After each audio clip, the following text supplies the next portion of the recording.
자, 오늘은요, 포기하지 않는 전도자라는 제목으로 말씀을 나누겠습니다. 우리 말씀 나누기 전에 우리 함께 서로 인사했으면 좋겠습니다. 오늘 당신은 10월의 강채보다 더 밝습니다. 시작. 인사가 너무 어렵나요? 우리 다시 한번. 오늘 당신은 10월의 광채보다 더 밝습니다.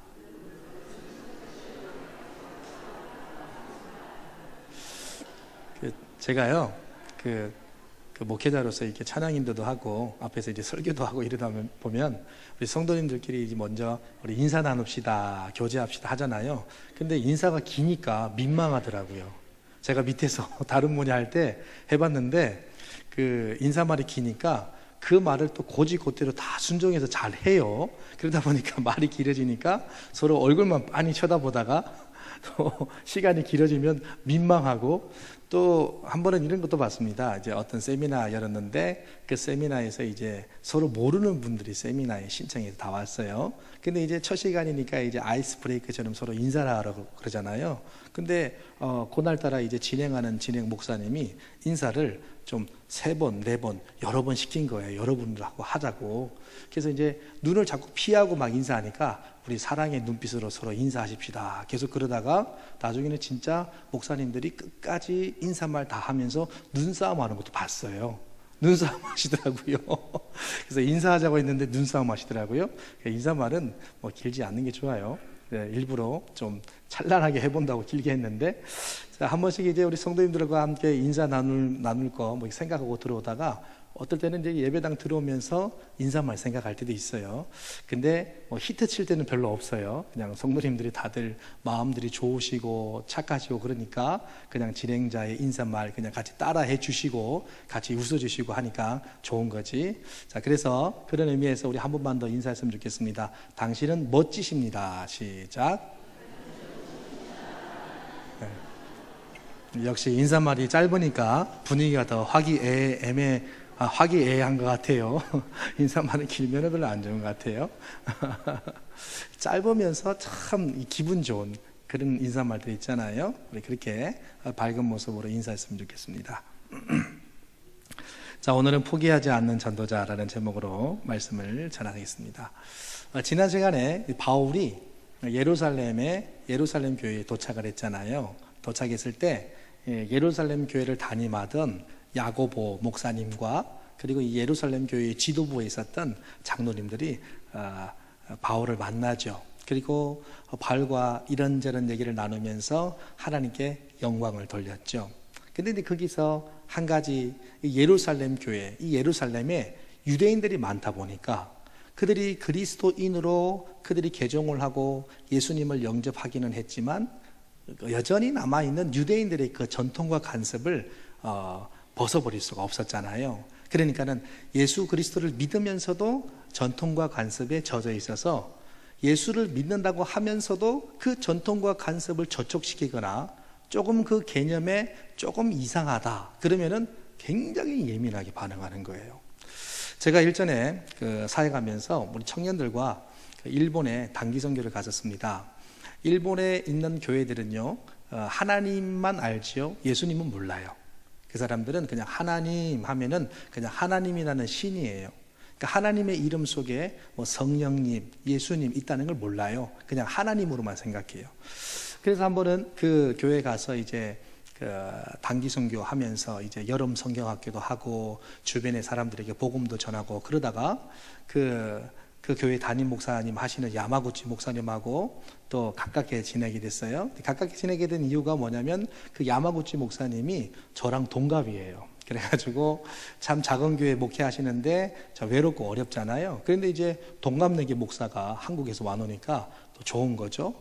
또 이제 야마구치 목사님하고 또 가깝게 된 이유가 뭐냐면 그 야마구치 목사님의 사모님이 온누리 교회에서 청년부였는데 온누리 교회 청년부 중에서도 일본을 선교하는 일본 선교부의 한 간사였어요.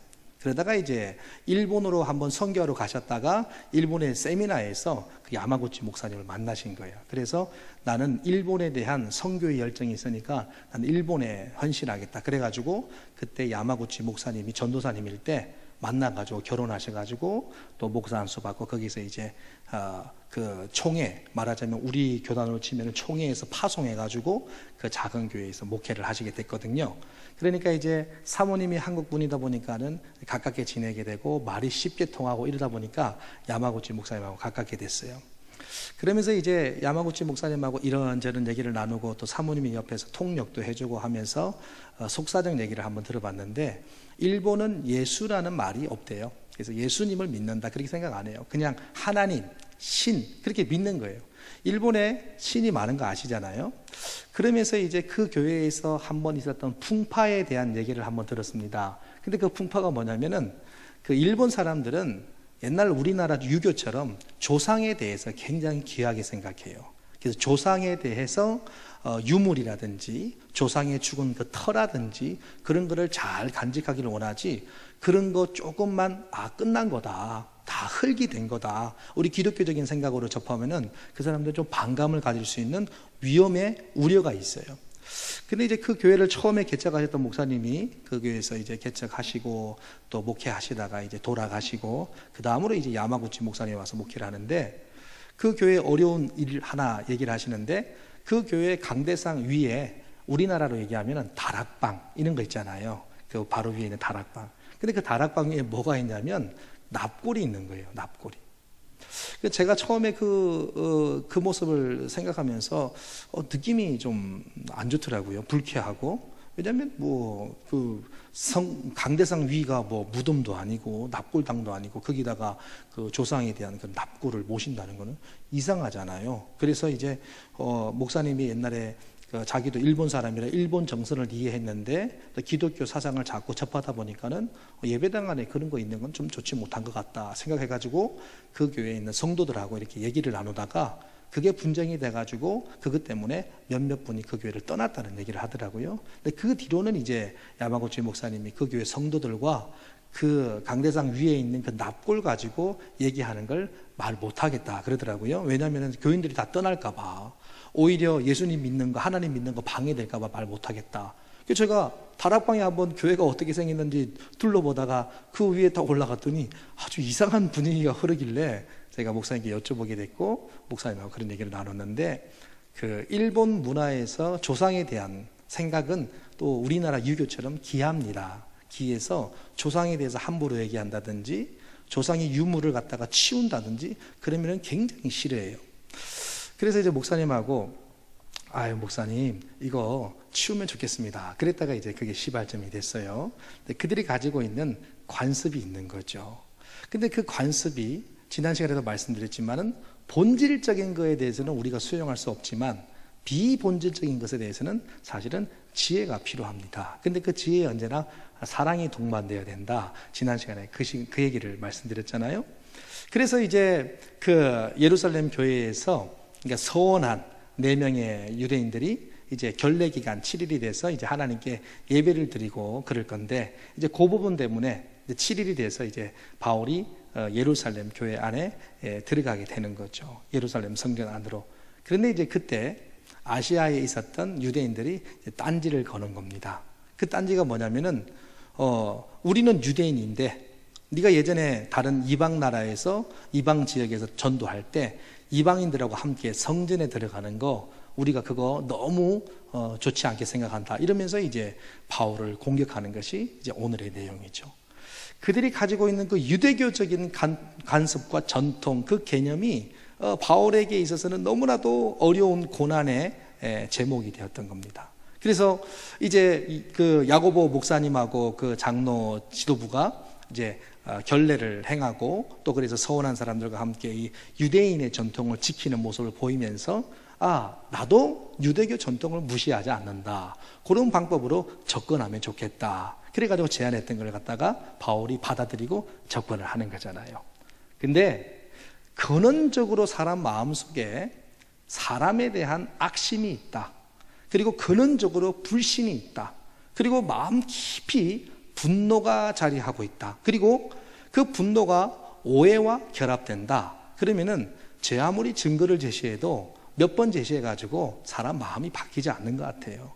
한 번 품은 오해가 생기면요, 그 상대방이 겉으로 볼 때 좋은 일, 선한 일, 착한 일을 해도 그것으로 만회하기는 너무 힘든 것 같아요. 보고 또 살펴보고, 그래서 한번 마음에 오해가 생기고 의심이 생기면 저 사람이 좋은 행동을 해도 다 저렇게 행동하는 이유가 있다 이렇게 생각하는 거예요.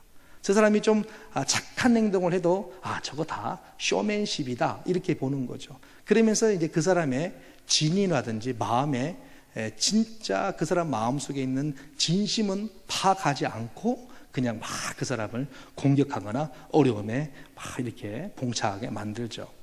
근데 사실 오늘 바울에게 향한 이 유대인들이 바로 그랬습니다. 이 유대인들이 어디에서 왔냐면은 아시아에 있는 유대인들이었던 것 같아요. 그래서 오늘 본문에 보면은 이 바울을 공격한 이유가 뭐냐면 드로비모라는 이방인을 이 바울이 에베소에서 목회할 때, 에베소에서 사역할 때 성전에 드로비모를 데리고 들어갔었다. 그러면 이게 왜 문제가 되냐면 유대인들에게 있어서 하나님이 계시다고 하는 그 성전에는요, 이방인이 들어갈 수 없었어요. 그들의 관념으로는 이방인이 유대인들이 있는, 하나님이 있는 성전에 들어가면요, 그 이방인을 죽여야 되고요, 그 이방인을 데리고 간 유대인도 죽여야 됐습니다. 어디서 죽이냐면 성전에서 피 흘림이 있으면 안 되니까 성전 밖으로 끌고 나가서 막 돌로 때리 죽인다든지 돌로 쳐 죽인다든지 유대인들 앞에서 공개적으로 사람을 죽이는 거예요. 그게 유대인들의 생활 속에 있었어요. 그래서 이 바울에 대해서 워낙 좋지 않은 생각이 많았던 이 아시아에 있는 유대인들이 이 바울이 드로비모하고 같이 있다는 것을 목격하고는 이 드로비모를 데리고 성전에 들어갔을 것이다 이렇게 생각을 하고 성전에 들어간 확실한 증거라든지 목격도 없으면서 이제 바울을 공격하기 시작한 거예요.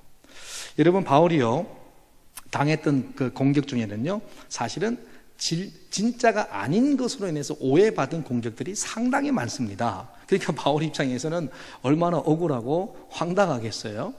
지금 아시아에 있는 유대인이라고 했습니다. 근데 왜냐하면 이 드로비모라는 사람은 사실 에베소 사람이거든요. 근데 바울이 드로비모하고 함께 있었다고 했어요. 함께 있는 것을 보고 이 아시아의 유대인들이 그 드로비모하고 성전에 들어갔다. 그래서 우리의 유대교 관습을 더럽히고 성전에 들어갔으니까 바울은 신성 모독한 거다. 죽이자. 이렇게 된 거거든요.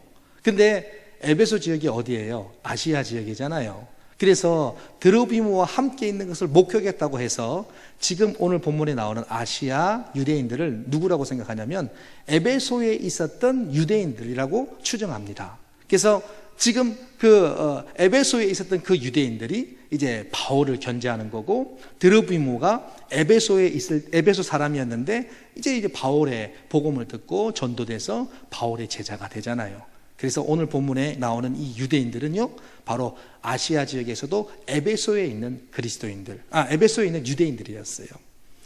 그래서 지금까지 이제 바울이 예루살렘까지 왔는데도 어려움을 당하죠. 사실 이제 바울이 에베소에서 사역할 때도 그 에베소에 있는 유대인들에게 공격을 많이 당했습니다. 그때 그 바울과 함께 있었던 그 사람들이 있었죠. 근데 바울을 찾지 못해가지고 그 유대인들이 바울 일행들 데리고 연극장으로 갔었잖아요. 그래가지고 지난주도 말씀드렸지만은 아데미의 신이여 2시간 동안 막 그냥 난동 부리면서 바울 일행의 사람들 막 폭행하려고 그러고, 그때 이제 연극장에 있는 서기장이 말렸잖아요. 그때 말렸을 때 이 바울에게 했던 내용들이 19장에 나오죠. 19장에 그 서기장이 이런 말을 해요. 만일 데메드리오와 그와 함께 있는 직공들이 누구에게 고발할 것이 있으면 재판날도 있고 총독들도 있으니 피차 고소할 것이요, 만일 그 외에 무엇을 원하면 정식으로 민회에서 결정할지라. 오늘 아무 까닭도 없는 이 일에 우리가 소요 사건으로 책망받을 위험이 있고 우리는 이 불법 집회에 관하여 보고할 자료가 없다 하고 이에 그 모임을 흩어지게 하니라 그랬습니다. 사실 이제 이 바울을 그렇게 공격하고 바울 일행을 모함했던 사람들은 왜 바울을 그렇게 모함했는지 확실한 증거물이 없었어요.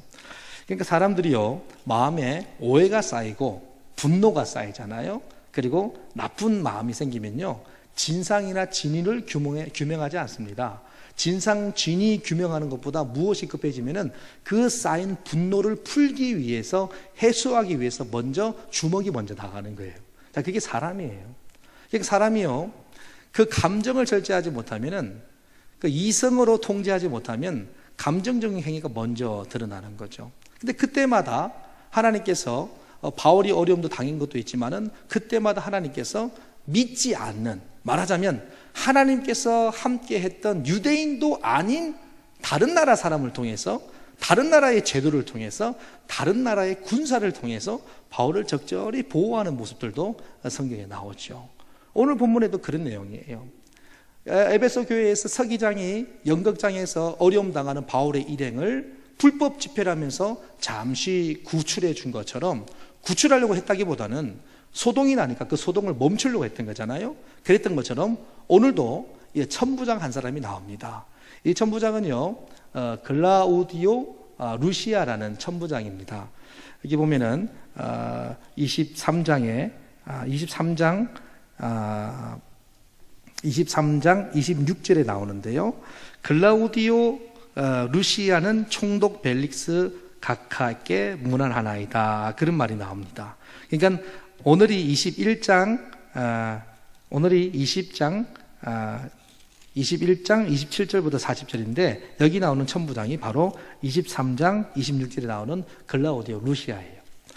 글라우디오 루시아가 여기 왜 있었냐면은 예루살렘이 로마의 통치하에 있었잖아요. 그리고 글라우디오 루시아가 이 지역을 다스렸단 말이에요. 근데 글라우디오 루시아가 그 당시 천부장이었고, 근데 소동이 너무 크니까 이 글라우디오 루시아가 누굴 데리고 가냐면, 오늘 본문에 보면 몇 절에 나오냐면 32절에 나오죠. 31절부터 32절에 그들이 그를 죽이려 할 때에 온 예루살렘이 요란하다는 소문이 군대의 천부장에게 들림에 그가 급히 군인들 백부장들을 거느리고 달려 내려가니.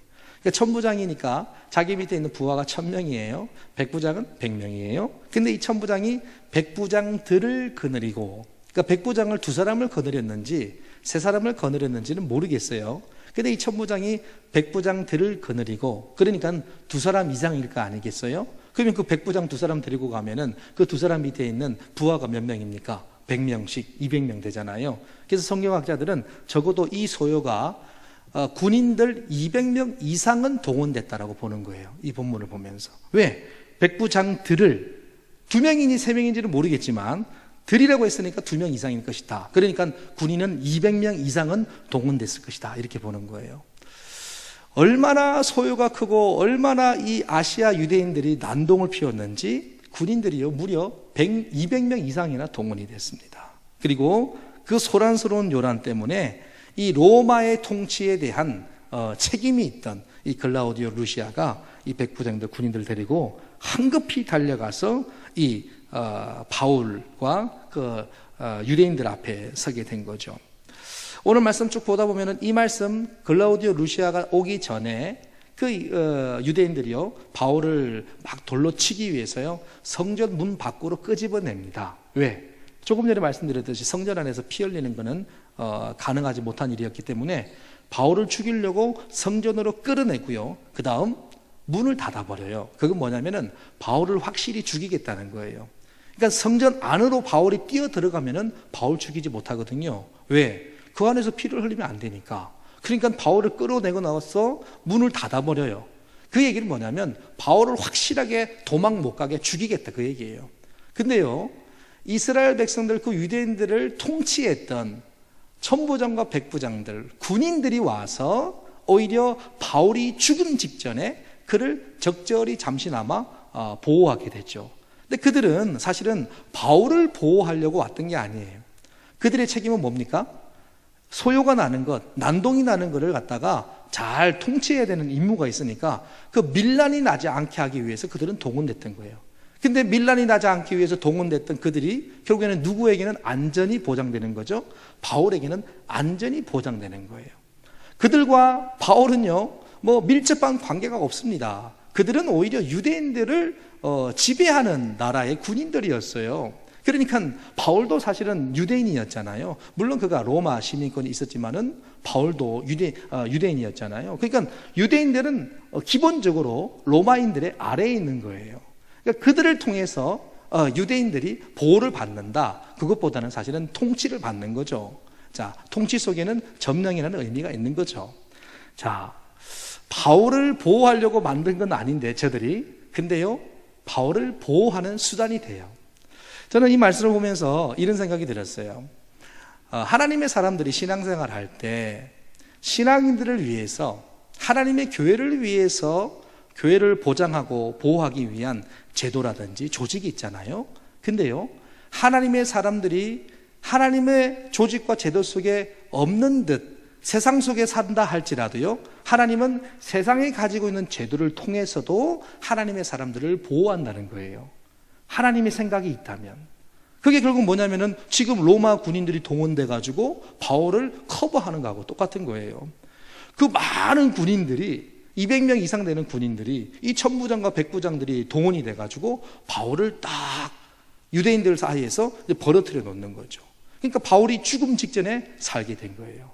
자, 이거 보면서 얼마나 감격적인지 몰라요. 우리들도 살아갈 때 하나님께서 우리에게 그런 은혜를 주신다는 거예요. 우리를 보호하는 수단이 우리를 보호하기 위한 목적으로 만들어진 게 아니라 할지라도요, 하나님은 모든 우주의 창조주가 되십니다. 모든 만물을 만드신 주인이 되십니다. 그분께서 계획이 있고 그분께서 움직이시면은 인간들이 우리를 위해서 만든 것 아니라 할지라도 하나님은 그들을 얼마든지 사용할 수 있다는 거예요. 그래서 지금 바울은 보호를 받게 되는 거죠. 바로 유대인들의 오해 때문에 생겼던 어려움이었습니다. 그런데 바울에게 있어서 바울은요, 목적이 뭐냐면 오직 복음을 전하는 것만 목적이었어요. 그 난동이 있고 그들 가운데서 바울을 죽이려고 하는 그 진상도 규명되지 않은 상태에서 이제 천부장이 그런 유대인들의 폭동을 알았던 거죠. 여러분, 그래서 오늘 34절에 보니까 무리 가운데서 어떤 이는 이런 말로 어떤 이는 저런 말로 소리치거늘 천부장이 소동으로 말미암아 진상을 알 수 없어 그를 영내로 데려가라 명하니. 이 영내는 뭐냐면은 그 당시에 안토니아라는 요새입니다. 안토니아라는 요새 안으로 이제 바울을 데리고 들어가게 되는 거죠. 사람의 그 폭동, 그리고 사람의 그런 어떤 오해, 그런 것들이요, 진상이 규명되지 않은 채 의로운 사람을 자꾸 죽이는 거죠. 새벽 예배 시간에도 제가 한번 몇 번 말씀을 드렸는데, 소돔과 고모라 성에 롯이 있었잖아요. 아브라함이 기도했죠. 롯이 이제 그 안에 있었지만은 사실은 롯도 하나님을 섬기는 사람이었기 때문에 소돔과 고모라 그 중심지 안에 거주지를 정하고 살지는 않았어요. 소돔과 고모라 그 중심이 있으면은 조금 떨어진 곳에서 롯이 살았었습니다. 근데 뭐 그 지역도 소돔과 고모라 지역이죠. 하나님께서 두 천사를 보내서 아브라함의 기도를 통해서 롯의 일가를 구원해 내려고 천사를 보냈죠. 근데 이 낯선 사람이 소돔과 고모라에 왔을 때 소돔과 고모라 성 사람들이 롯의 집에 와서 막 난동을 피우면서 했던 것이 뭐냐면, 너희 집에 왔던 그 두 사람을 우리 앞에 끌어내라, 우리가 상관하겠다 그럽니다. 근데 그 상관이라는 말은 뭐냐면은 성적인 접촉을 하겠다 그 얘기거든요. 근데 그 롯 집에 온 사람들은 아마 남자의 모습으로 왔던 것 같아요. 그리고 왔던 폭동을 일으켰던 사람들은 그 동네 주민이었지만은 남성들 간에 관계하겠다. 그래서 동성애라는 것이 많이 얘기 나오는데, 소돔과 고모라가 멸망한 이유가 우리가 보통 알기로는 동성애, 이 성적인 타락, 그게 틀린 건 아니에요. 그런데 좀 더 들어가다 보면요, 사실은 소돔과 고모라가 하나님께 심판받게 된 것은 그들이 경건하지 못했기 때문이었어요. 그럼 그들이 경건하지 못한 것은 어떤 부류에 경건치 못한 것이냐? 그건 바로 소돔과 고모라 속에 있는 약자에 대한 그들의 행위 때문에 주로 그렇습니다. 그래서 소돔과 고모라 성 사람이 아닌 외부인들이 왔을 때 그들은 받아들이지 않는 거예요. 낯선 사람에 대해서 환영하지 않고 손님을 잘 환영하고 손님에게 필요한, 나그네들에게 필요한 것을 제공하지 않고 자기들과 낯선 사람이 오면 그들을 막 공격하고 어려움을 주고 막 패는 거죠. 말하자면 그것을 조금 이렇게 생각할 수 있어요. 우리들이 살아갈 때요, 그런 거 있잖아요. 나랑 같이 의견이 맞지 않는다, 나랑 같이 한 통속이 아니다, 그러면 그냥 막 적대시하는 거 있잖아요. 내 편 아니다, 나랑 같이 의견 틀리니까 당신은 다른 편이다. 막 이런 생각들 있잖아요. 그거는 하나님이 싫어하십니다. 절대적으로 싫어하십니다. 그건 의견이 다를 수 있는 거예요. 사람의 생각이 틀린데 어떻게 의견이 같을 수 있겠어요? 생각이 다른 거지. 근데 그 다름에 대해서 인정해주고 수용해주고 이해해주지 못하고 낯설다, 그 다름에 대해서 막 적대시하고 선을 걷는다. 그건요, 소돔과 고모라가 멸망당했던 이유 중에 하나예요. 그래서 롯에게 왔던 그 천사들을 두 사람을 우리에게 끄집어내라 막 그러잖아요. 근데 롯이 나에게 두 딸이 있는데 남자를 알지 못하는데 그 딸들을 내어줄 망정 이 사람들은 손대지 말아라. 이렇게까지 이제 롯이 커버를 하잖아요.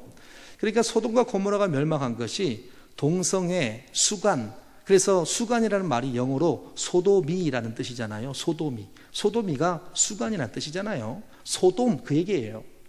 그래서 소돔과 고모라가 멸망한 것은 바로 그런 거거든요. 폭력적인 것. 진상을 규명하거나 상황을 사실대로 알아보지 못하고 폭행하는 것.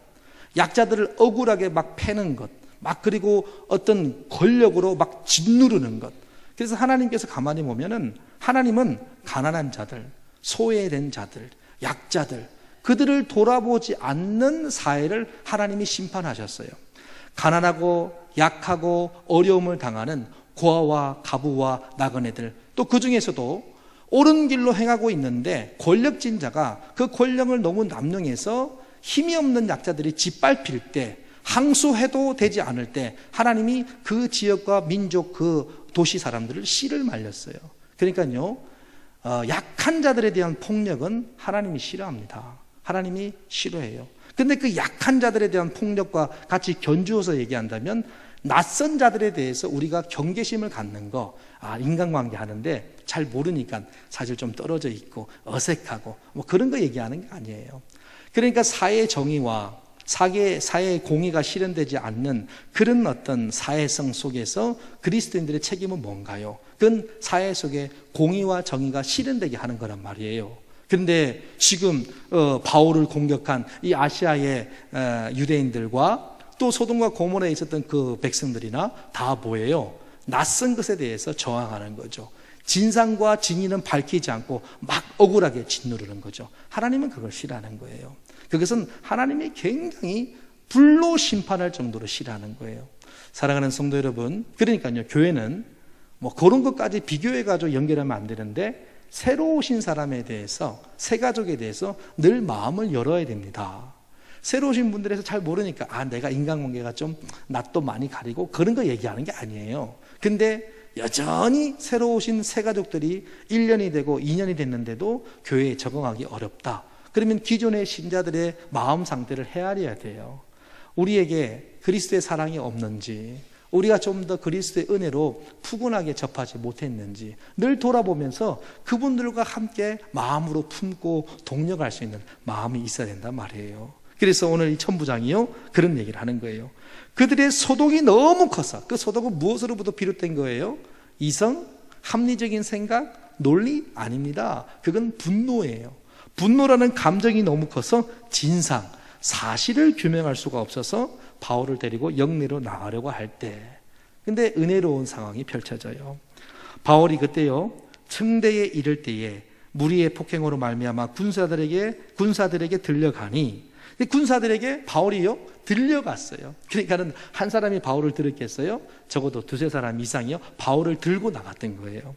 자, 들고 나가는데 이는 백성의 무리가 그를 없이하고자 외치며 따라가미러라. 없이하고자 뭐예요? 죽인다, 그 얘기예요.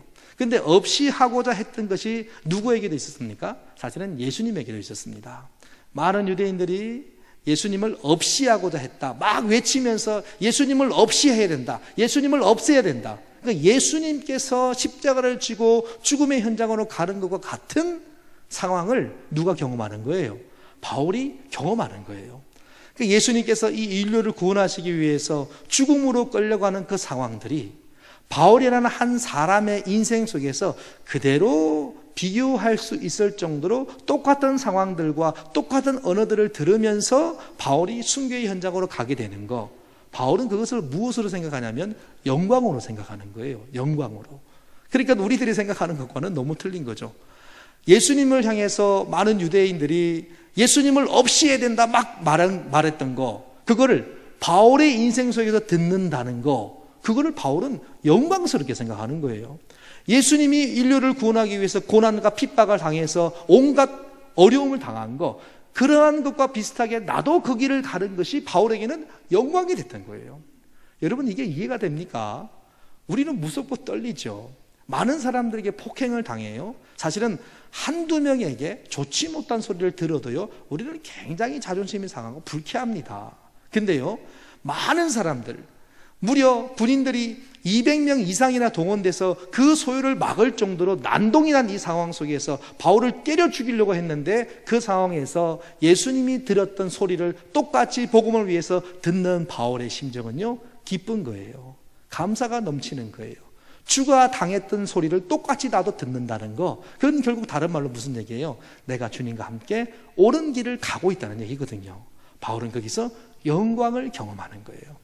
고난 속에서도 영광을 경험하고, 고난 속에서도 하나님께 그 핍박을 들을 수 있는 그 자체가 감사한 바울의 영성이 이 속에 묻어져 있는 거예요. 여러분, 그래서요, 고난 가운데도 감사가 되고, 고난 가운데도 하나님께 영광을 돌릴 수 있으려면요, 고난을 육안으로 보이는 것으로 해석하면 안 됩니다.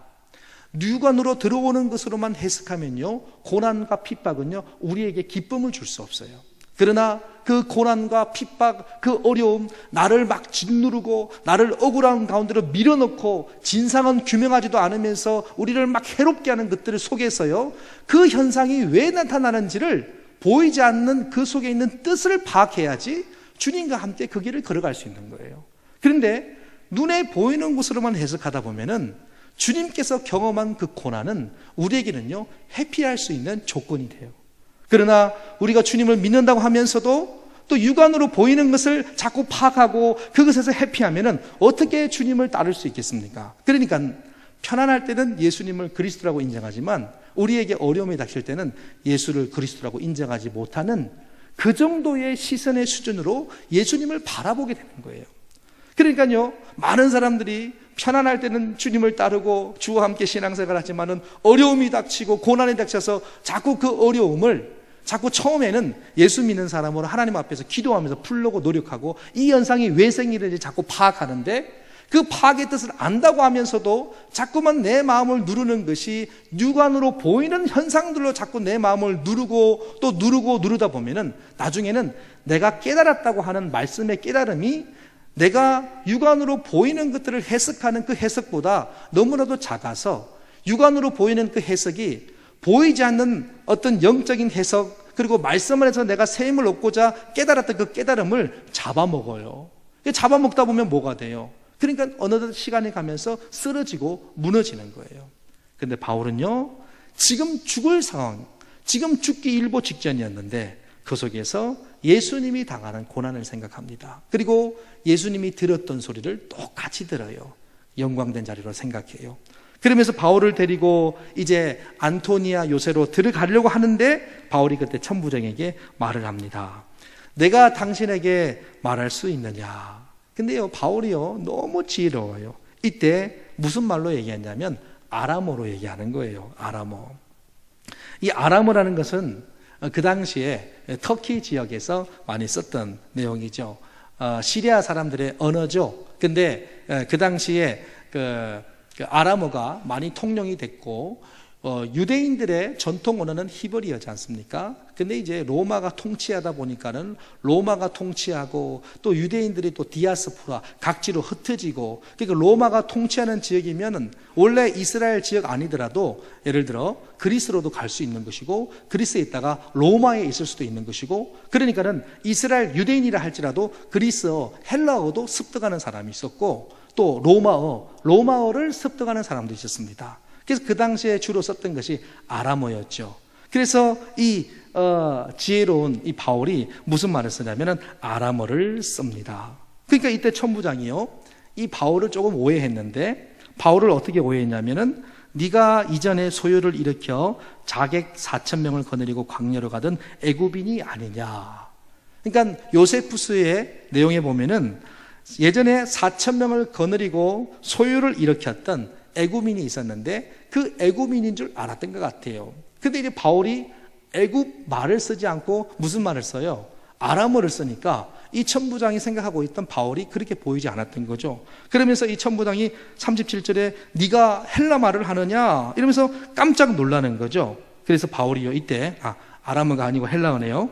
헬라어를 썼던 거죠. 이 얘기를 듣고 깜짝 놀라서 이제 바울의 얘기를 듣는데 바울이 말할 때 뭐라고 얘기냐면 나는 애굽 사람도 아니고 애굽 사람들과 함께 소동을 일으킨 사람도 아니고 나는 유대인이다. 근데 유대인들끼리 싸우는 거잖아요. 그러니까는 로마 사람이 볼 때 얼마나 웃겨요. 나는 유대인이고 소읍이 아닌 길리기아 다소시의 시민이다. 그 당시에 길리기아 다소의 다소라는 곳은요, 그 당시에 학문과 문화가 발달한 지역이었습니다. 물론 그 지역에 로마가 통치하고 있었지만은 로마의 수도요 길리기아 다소라는 지역은요 학문이 워낙 출중하고 철학자들이 많이 나온 곳이었기 때문에 로마인들도 이 길리기아 다소 이러면은 알아줬어요. 근데 바울이 내가 소읍 작은 도시에 사는 사람이 아니고 길리기아 다소라는 지역에 내가 산 사람이다 이러면서 자기가 그래도 교양이 있고 배운 사람이다라고 얘기하니까 내가 이렇게 폭동을 일으키고 저들에게 매질 당할 사람은 아니다. 그런 잘못한 거 아니다. 이런 어떤 자기가 태어난 고향에 대한 증거가 되는 거예요. 그러면서 바울이 이 천부장에게 나를 저들 앞에서 말할 수 있도록 허락해달라. 나는 교양이 있는 사람이다. 이렇게 얘기하니까 이 천부장이 놀라서 바울을 데리고 층대에 세웁니다. 천부장이 허락해서 바울이 층대 위로 올라가죠. 왜 올라갈까요? 바로 저 나를 죽이려고 하는 자들을 복음의 메시지로 전해서 그들을 그리스도 앞으로 인도하기 위해서. 여러분 바울을 죽이려고 들었잖아요. 바울에게 폭행을 가한 아시아 유대인들에게 바울이 무슨 말로 마지막에 얘기하냐면 40절 마지막에 보면 히브리 말로 말하니라 그랬어요. 천부장 앞에서는요 헬라 말을 했잖아요. 근데 지금 그 유대인들 앞에서는 무슨 말로 말해요? 히브리 말로 말해요. 그러니까는 그 사람들에 대해서 바울이 복음으로 증거하고 그 사람들을 사기 위해서 그런 거예요. 지난 시간에도 말씀드렸지만은 고린도전서 9장 20절에 바울이 그런 말을 했잖아요.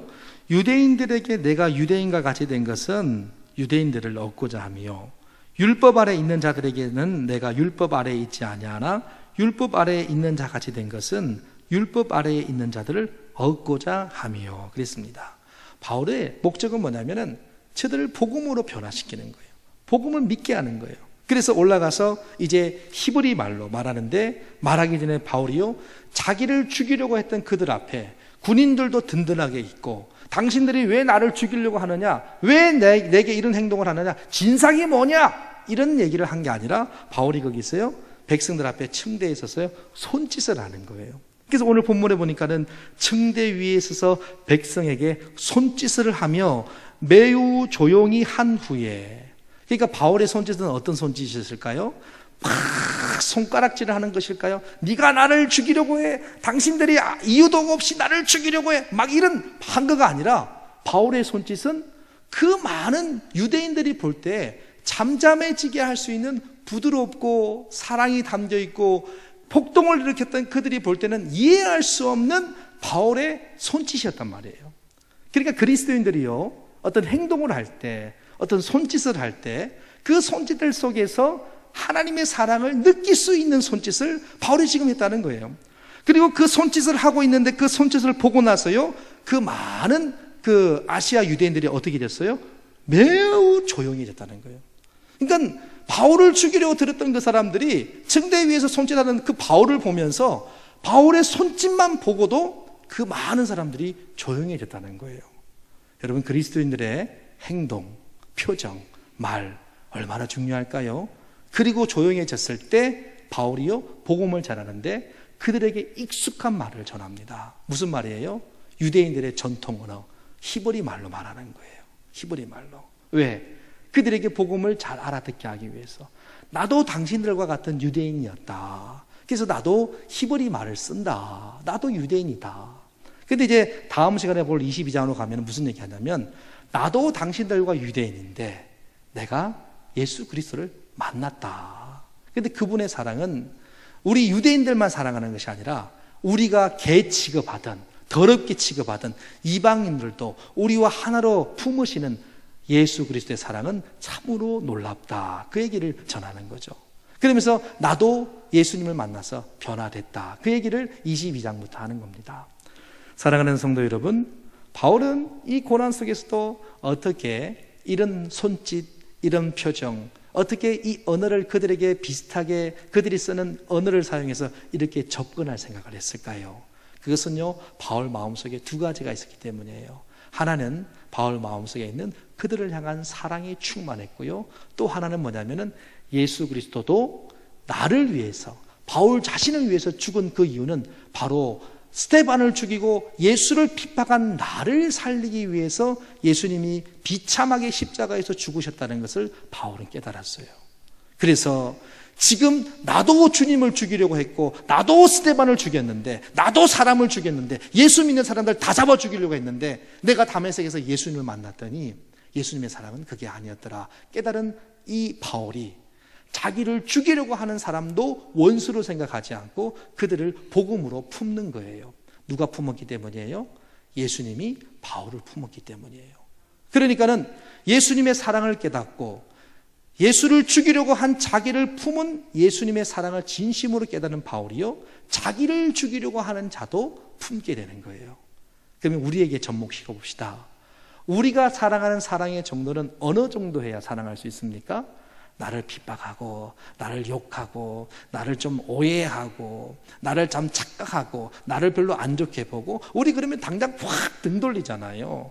그러면 그건 뭐예요? 우리를 위해서 십자가에 죽으신 주님의 사랑을 얼마만큼 깨달았다는 거예요. 우리가 주님이 우리의 그리스도고 우리를 위해서 피 흘렸다는 것을 고백하면서 우리가 실천하는 사랑은 왜 그 정도에서 멈추냐는 거죠. 그러면서 우리는 입술로 뭐라고 고백해요? 예수님이 내 생명을 위해서 목숨 버리셨고 예수님이 온 인류를 위해서 피 흘리신 것을 내가 믿습니다라고 말을 하는 거죠. 그러면서 우리가 가지고 있는 사랑은 너무나도 미흡하다는 거예요. 그건 왜일까요? 예수님이 우리를 위해서 돌아가신 것을 알기는 알아요. 그러나 그분의 사랑을 날마다 따르지는 않는 거예요. 따르지 않기 때문에, 따라가지 않기 때문에, 아직은 미흡하기 때문에 알기는 알지만 우리가 그렇게 예수님처럼 신앙생활에서 영향력을 행사하며 살지 못한다는 거예요. 사랑하는 성도 여러분, 지성만 있다고 해서요 하나님이 성숙하다고 보지 않습니다. 지성이 있으면요 반드시 이성적인 도전과 의지가 담겨야 돼요. 말씀을 많이 안다고 해서 지성인이 아닙니다. 말씀을 알고 그 말씀을 따라가는 자가 될 때 예수님의 제자가 될 수 있는 거예요.